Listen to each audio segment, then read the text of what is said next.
Good evening, everyone, and welcome.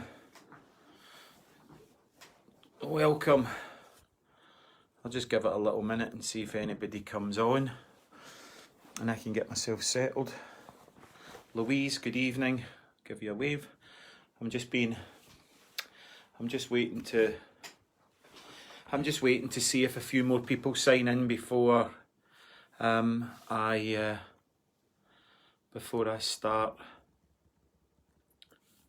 talking. Trust everyone's well.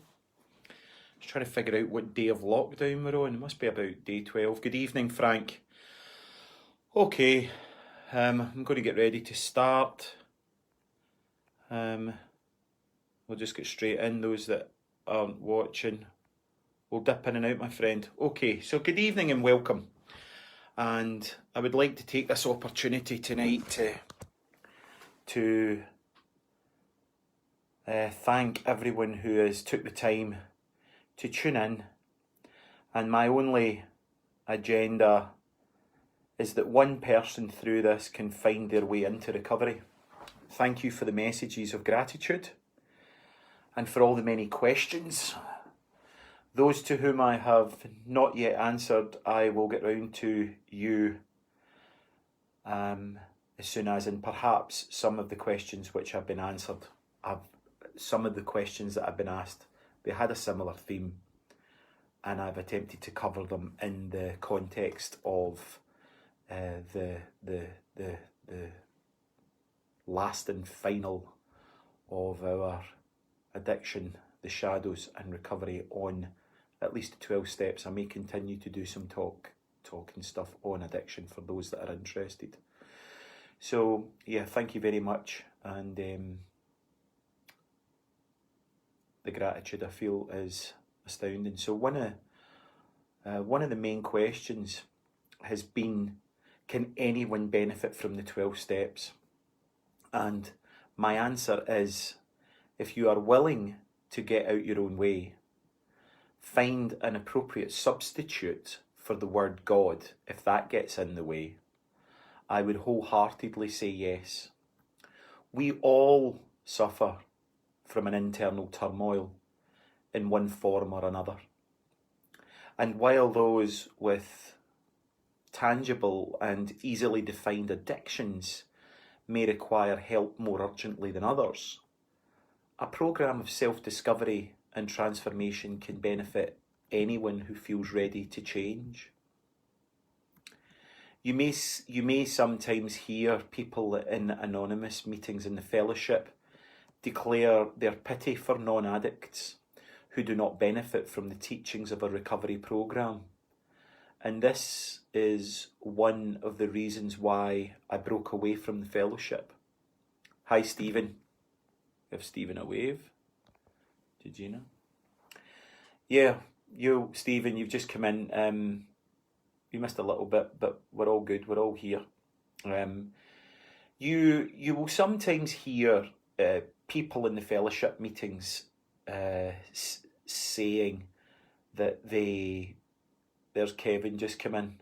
Kevin's missed a little bit as well. It must be difficult when you pop in and you come in halfway through something and you don't hear what's actually went before it. But so I'll repeat myself for the third time on there. You may hear sometimes people in the fellowship saying that their pity for non-addicts who do not benefit from the teachings of a recovery programme. Hi, Jay Gunkelman.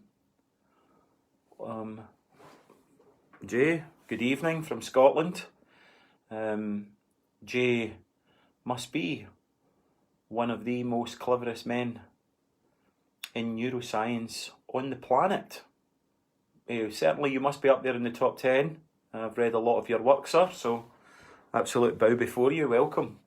So you hear a lot of people in the fellowship saying that they pity non-addicts who do not benefit from the teachings of a recovery programme, and this was one of the reasons why I broke away from the fellowship many years ago. And although I did not realise at the time, the fellowship then was fulfilling a lot of my codependent tendencies, and I found those in the fellowship with these attitudes very judgmental, and also it felt to me at the time that it was an inclusive sort of club, and I'm not speaking ill of the fellowship in any way.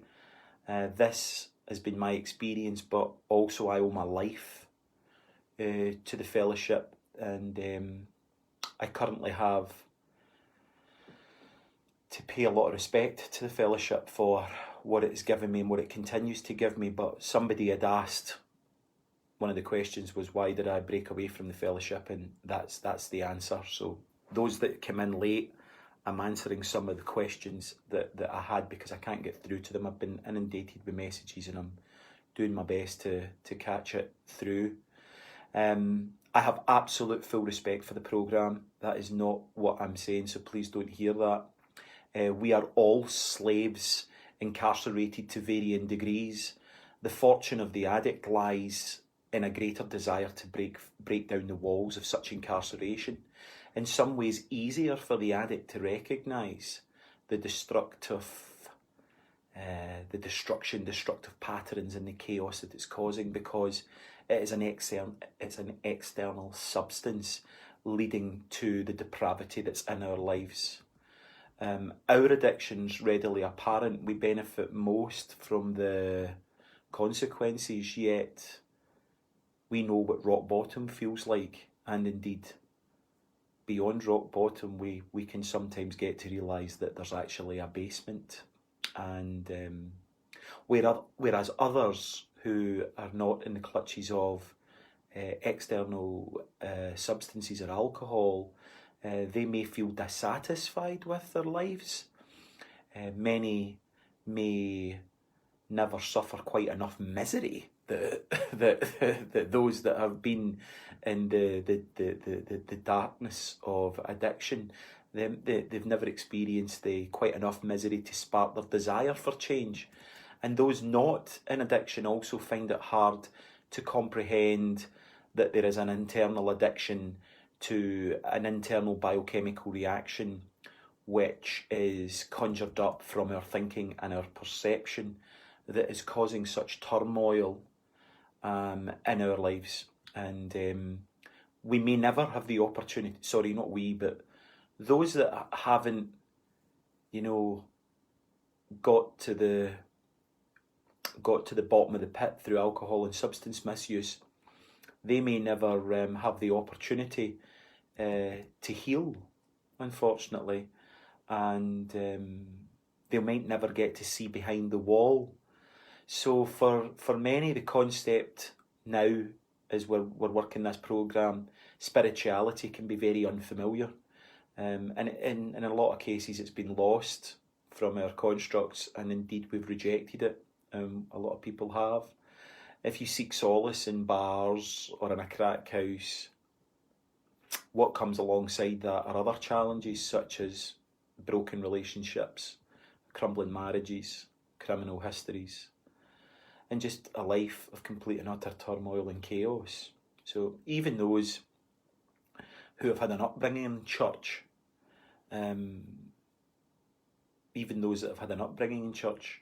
have maybe perhaps rejected it as well.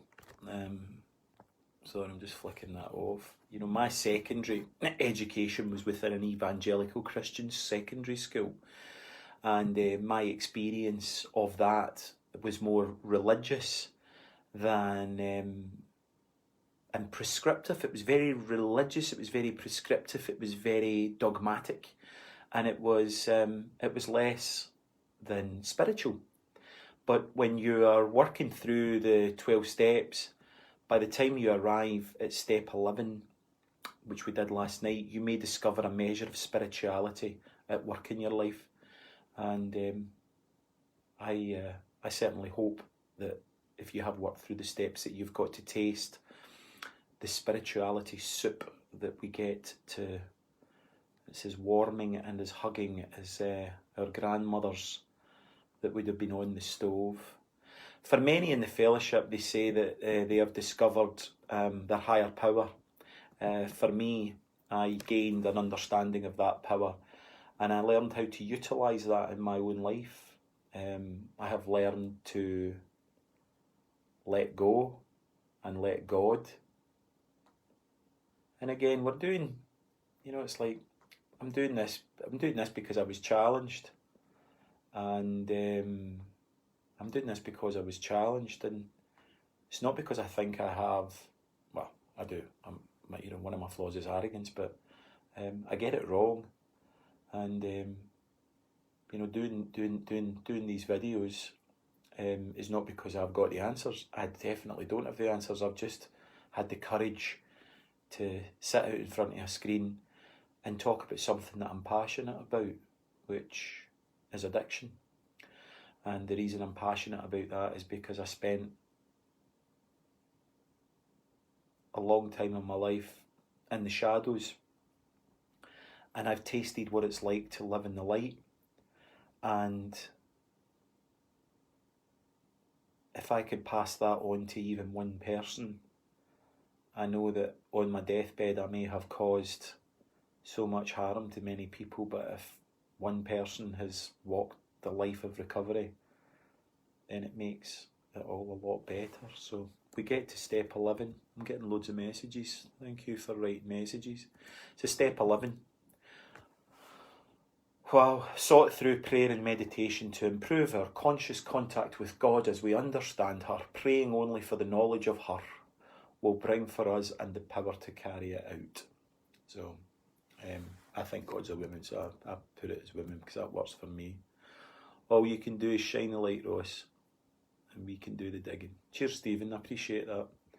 So at this point, this step to me represents a significant change in the way you need to start to see yourself and your world around you. Another step where we have to mention that old bugger God again, and many immediately associate that with a deity of the dominant religion that's in our society. Within the fellowship, God is... It's a really uncomfortable chair.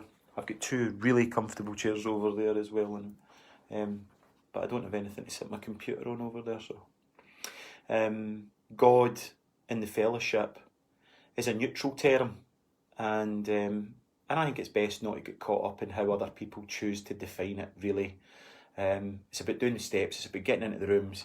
It's about doing the work. It's not about my God's better than your God, or I've got a different God than you, or what does God really mean, or I can't really get my head on it. It's like, do you know what? Keep it simple. Focus on connecting with what you understand God to be now. It doesn't matter if that's Vishnu, Yahweh, Allah, or the Great Spirit of Earth. It has nobody in nobody in the fellowship cares who you worship, as long as you can connect with something that's outside of you. That's all we ask. And prayer can take many forms. The content of your prayers is more important than how you say them. And it's speaking to your higher power as though you were talking to another person. It's learning. It's like for me, it's like speaking to the brother that I never had. And you can tell him and her about what's troubling you and ask for guidance, and start to express gratitude for the assistance that you've received in your life. So that's prayer, and it says prayer and meditation. So meditation. And the reason I'm pausing a little bit was I was taught meditation by a dear, dear woman called Jessica Macbeth, and it was about 93 or 94. I entered into recovery in 93, 27th of April 1993, I entered into recovery. And it was around about that time. So the reason I went quiet was I was searching my databases looking for when that was, and Jessica Macbeth, Moon Over the Water or something, her book, I've got it over there somewhere. She assisted me in quieting what was the screams of my internal chatter, and it was here I learned to listen. And then after I went through 3 years of psychotherapy, I left for India, and I was in India between 96 and 98 and spent a lot of time in ashrams learning more on how to listen. And this meditation is absolutely the opposite of prayer. It's meditation's where you listen, and prayer's where you talk. ask, speak, communicate. And it's a discipline that requires us all to be still and to learn how to observe and become mindful of ourselves and those around us and how we're acting around other people. We'll do just about anything to avoid it. Now, like the 12 steps, I do not need to think too hard about them now, as I have uploaded that programme into my hard drive, and similarly with meditation. It happens in many forums other than sitting cross-legged now. It happens in the silence of being at the top of a mountain. It happens in the river, in the mornings, if I'm swimming. It can happen right now as I'm talking with you. I can access a place of peace and calm where I can observe, and I can reach it when I'm on my motorbike, and I can access that space a lot more simply now. So if I can do it, I'm encouraging you to takes practice. Learn and sit and quieten your mind. It's really good for your brain. And Jay Gunkelman, if he's still listening, who, as I said, is one of the top men in the world in neuroscience and looking at the brain, and if he is still listening, he could possibly write a little comment on just how beneficial meditation is for your brain. And that brings us to step 12, and step 12 is my favourite step of all the steps, and I'm also noticing, I'm being mindful right now that I'm sensing inside of me a note of sadness. As if I'm describing a nice wine, I'm noticing undercurrents of sadness, because we're coming to an end, but of course we're coming to a beginning as well. But I feel blessed now to be able to feel this sadness, and I also feel blessed to be able to feel this gratitude. For so long I was unable to feel that, and it's such a wonderful thing. It's better than any riches in the world, and I'm really grateful to have had the ability to present in my words these steps with you. So having a spiritual awakening is the results of these steps. We try to carry this message to addicts, and to practice these principles in our life, to learn to practice these principles in all our affairs, which it's not, you don't just, I was thinking about it this morning. I was thinking about the 12 steps this morning, and a lot of people want to do, I walk around the loch in the morning and I saw a wee boy skimming a stone in the loch this morning, and it skimmed quite a few times. And I thought, so many people, I did it myself actually, what I'm talking about, I did it myself. I ran in and done the 12 steps, and when I've done the 12 steps, I never done the 12 steps. I skimmed like that stone through the 12 steps, and now if I go to do the 12 steps and I really apply myself to them, I get in the water, my welly boots on, So we start to practice these 12 steps in all of our affairs, and we're at a place where we can pull all our learning together, the humility that we've learned through walking these principles, and knowing that we're not alone, and knowing that God is working with us and for us, and then we can start to move into service, being in service to others. Service work provides more than self-awareness. It allows spiritual upkeep. It allows us to keep a track. It's like GPS, and as long as you're working step 12, you are heading in the right direction. And as I've mentioned, doing these talks each day, I've unconsciously invited them in myself, and I have been working them each day. And I have felt like I've been speed dating the steps, and these last 6 days have drudged up so many aspects of my shortcomings and indeed my failings. But I was also brought up the love that I have for all those disjointed aspects of myself, and the love that I have for others now. And I think it's not any more complicated than to say that I have developed respect. I have respect for myself now because I wouldn't treat myself. You could say I was being contradictory here. I do my best not to treat myself in a disrespectful manner. I'm not perfect and I do fail. Every piece of advice I offer someone reminds me to take this advice myself. You can't work in a soup kitchen and no eat your own soup. If you're not prepared to eat what you're dishing out to others, then you shouldn't be dishing it out, and that's the bottom line for me. We cannot tell others to maintain spiritual principles when we still put them to one side in favours of earthly pursuits. You know, the hypocrisy is far too much for me nowadays. You know, I can't get away with doing anything wrong, and I can't get away with doing that now. You know, I don't even think I could get away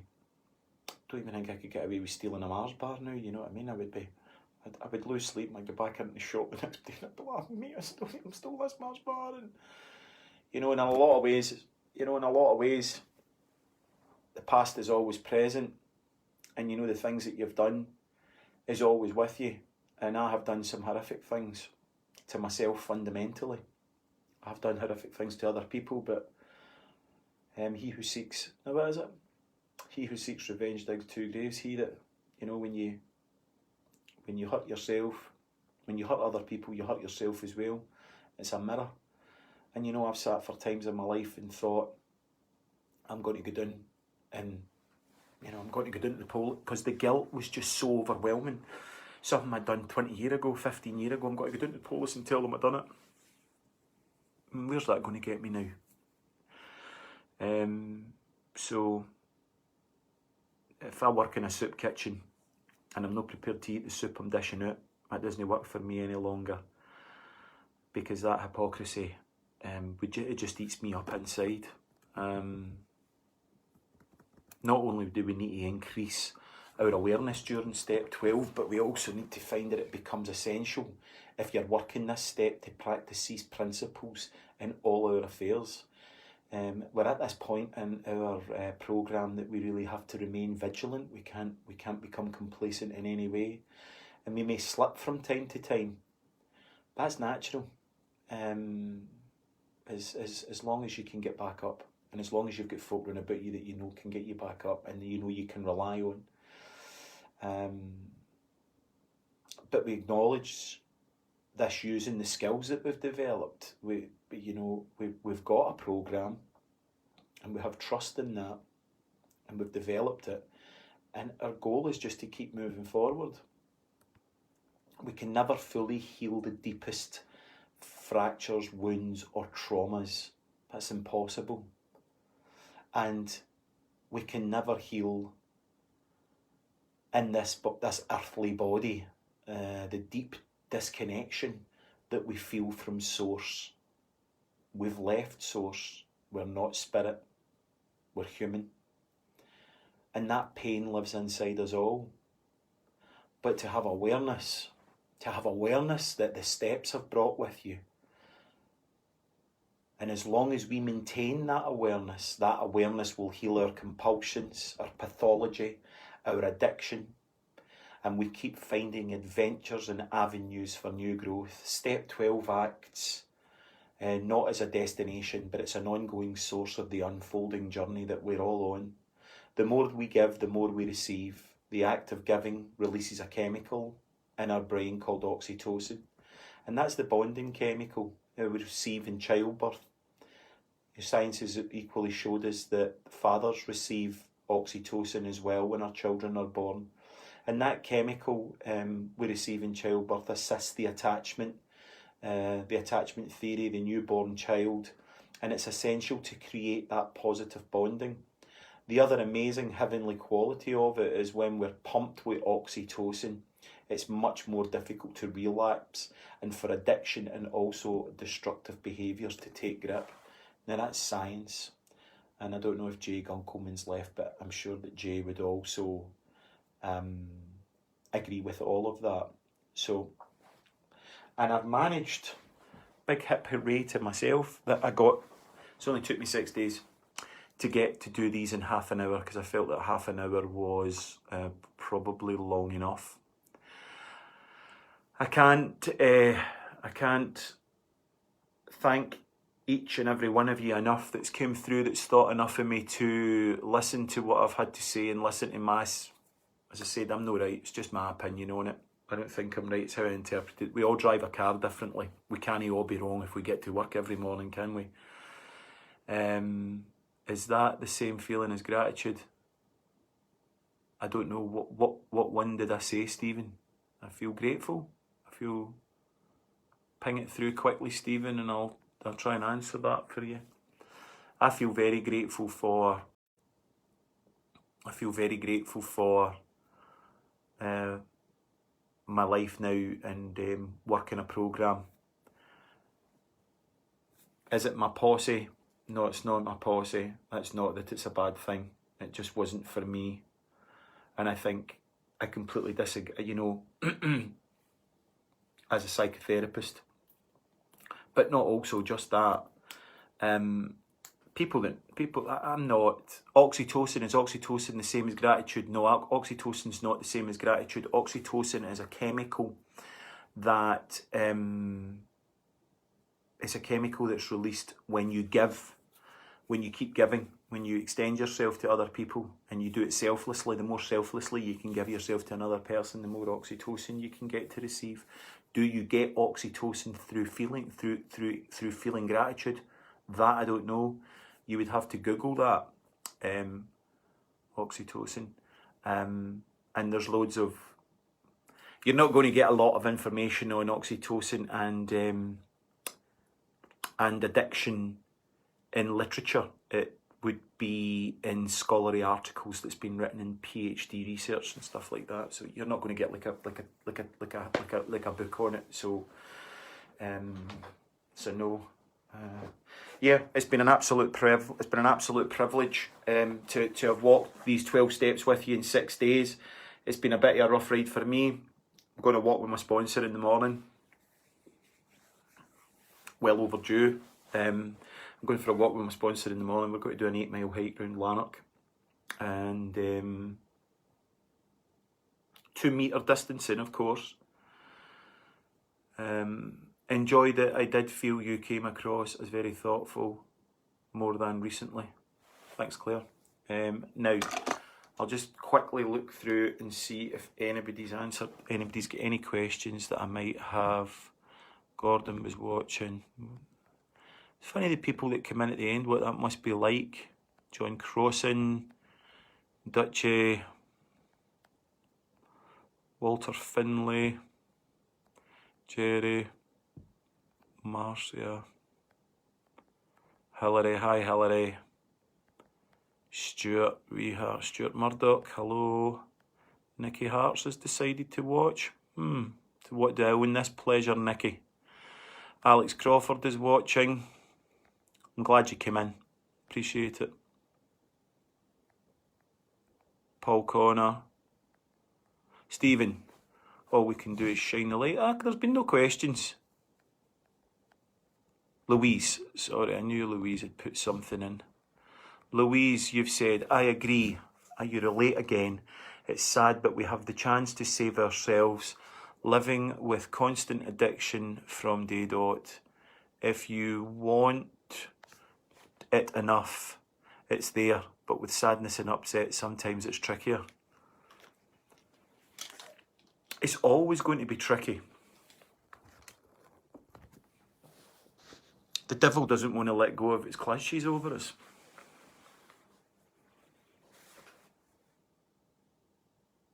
I mean that metaphorically, of course. The darkness, the devil doesn't want to let us go. The ego, the mind. Come with me, little boy, I will look after you. And then before you know it, you're hanging out with him. You're doing turns for him. You're robbing blind for it. And you know, it's that age-old dichotomy of the human condition that I spoke about in one of my earlier videos, Louise. Luke Skywalker, Darth Vader. God, the devil. This duality of force that fights inside us all is always going to be prevalent. Now, if you've lived in the house of darkness for so long and you come out into the light, the first thing you need to do is put on a pair of sunglasses because it's so bright. So it's not to go dancing straight out into the light. It's about going out slowly into it because it can freak us out. And then once we get into the light, and it's so overwhelming because we've been living in the shadows, we've been living in the shadows for so long that the automatic response is called rebound. The brain rebounds into an old pattern, an old subconscious pattern, and not because it wants to, but because it's familiar. And the brain doesn't know the difference between good and, a positive and negative reward. But it doesn't know. You can't call it stupid for that. And the subconscious wants to have you back the way where you were. And getting out of a pattern is a very difficult thing to do, but we've just got to keep chipping away and working the steps and getting into the fellowship and getting a home group that really works for you and really supports you. I mean, back in '93, there wasn't Cocaine Anonymous, there wasn't no Narcotics Anonymous to memory. It was an old AA meeting with a lot of old guys that just used to shout and bawl at me and basically do everything but hit me with a stick.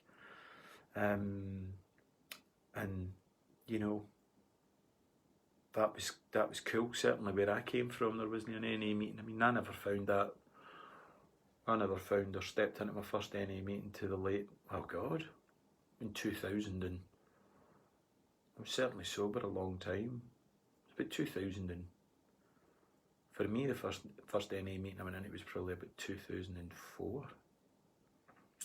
And they're a lot more progressive, they're a lot more forward thinking, they're a lot more action orientated, solution focused. Nothing wrong with AA either. And I think people in NA would welcome people from AA, but I don't think people in AA welcome people in NA quite the same. But that's I'm maybe starting a complete argument there. But you've just got to find a group. Louise, I agree and relate again. So listen, thank you very much to everyone who's tuned in for these 6 nights. We're in day 12 of lockdown, and I've committed, or been challenged rather, to do some live videos and live stuff. So I'm going to continue to keep doing it, but I thought I'd start off with what I really love, which is 12 steps.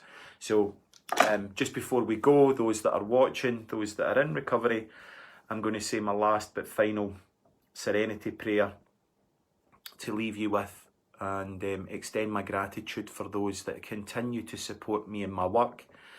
And I really, really appreciate it. So, in your own time, God, grant me the serenity to accept the things I cannot change, the courage to change the things I can, and the wisdom to know the difference. Thank you. God bless.